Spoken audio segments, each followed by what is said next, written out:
अॼु जी कहानी आहे सलाह। हिकिड़े दफ़े जी ॻाल्हि आहे, हिकिड़ो राजा हूंदो हो।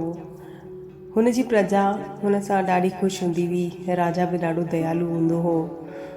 हमेशह वक़्तु वक़्तु ते बाज़ार में वञी करे माण्हुनि जो हाल अहिवाल वठंदो हो। हिकिड़ो दफ़ो ईअं ई जॾहिं राजा बाज़ार में निकिरे थो त हिकिड़ो सौदागर ॾिसण में अचे थो जेको रड़ियूं पियो करे, मुंहिंजी सलाह वठो ऐं हिकिड़ी सोनी गिनी ॾियो, मुंहिंजी सलाह वठो ऐं हिकिड़ी सोनी गिनी ॾियो। राजा थोरो बहिरो थो थिए कि ही कहिड़ो सौदागर आहे, पहिरियों दफ़ो ॾिठो आहे जेको सलाहूं पियो विकिणे। राजा करायो नथो थिए, हिकिड़ी सोनी गिनी ॾिए थो ऐं चए थो, ॿुधायो कहिड़ी सलाह था ॾियो। सौदागर चए थो, कहिड़ो बि कमु करण खां पहिरीं हुन जे परिणाम जे बारे में ज़रूरु सोचिजो। राजा मन में सोचे थो, ही ॻाल्हि त सभिनीनि खे ख़बर आहे, हिन में को नई ॻाल्हि त आहे कान, पर तॾहिं बि सोनी गिनी ॾेई करे जो सलाह वरिती हुई त अमूल्य त हुई। त पंहिंजे वज़ीरनि खे हुकुम ॾिए थो कि मुंहिंजे राज्य जे हर दरवाज़े ते ही सलाह छपाए छॾियो कि कहिड़ो बि कमु करण खां पहिरीं हुन जे परिणाम जे बारे में ज़रूरु सोचिजो। ॻाल्हि निबरंदी वई, प्रजा खिलण लॻी कि ही कहिड़ी सलाह आहे, ही त सभिनीनि खे ख़बर आहे त कहिड़ो असांजो राजा चरियो थियो आहे, सोनी गिनियूं ॾेई करे ही ॻाल्हियूं पियो लिखाए। ॻाल्हि निबरंदी वई, समय निबरंदो वियो हो त हिकिड़ो दफ़ो राजा बीमार थो थिए। वैद्य खे सॾु था कराइनि। हिन विच में ॿिए देश जो जेको राजा हो हुन खे ख़बर पए थी कि राजा बीमार आहे ऐं वैद्य खे कोठियो वियो आहे।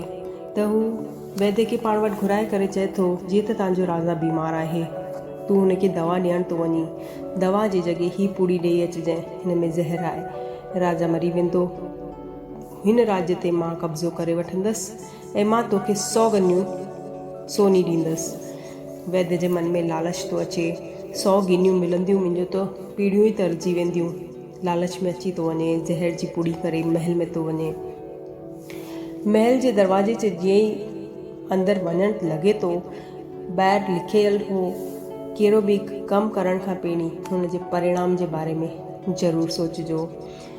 वैद्य वीचार करणु वेठो कि अगरि दवा जी जॻह ज़हर ॾिनो राजा तो मरंदो, ऐं अगरि शंका थी वई कंहिंखे कि मूं ज़हर ॾिनो आहे त मूंखे त मौत जी सज़ा पकी मिलंदी, त अहिड़ी गिनियुनि जा मां छा कंदसि। दवा जी पुड़ी उते ई फिटी करे महल में वञे थो, राजा जो इलाज करे थो, वापसि मोटे थो।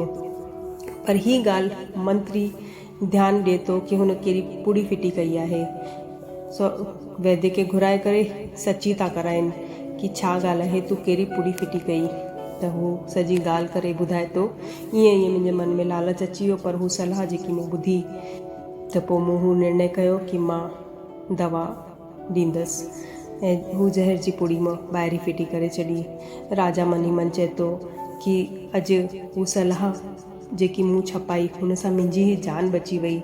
त चवंदा आहिनि कि कहिड़ी ॻाल्हि कंहिंखे कंहिं महिल कमु थी अची वञे, हुन जो केरु अंदाज़ो बि नथो लॻाए सघे। चवंदा आहिनि, ॿुधल सुठी ॻाल्हियूं ऐं संभाले रखियल शइ कॾहिं न कॾहिं कमु ज़रूरु ईंदी आहे। त सची ॻाल्हियूं ॿुधंदा रहो, खिलंदा रहो, खिलाईंदा रहो, कॾहिं पंहिंजे लाइ, कॾहिं पंहिंजनि जे लाइ। जय झूलेलाल।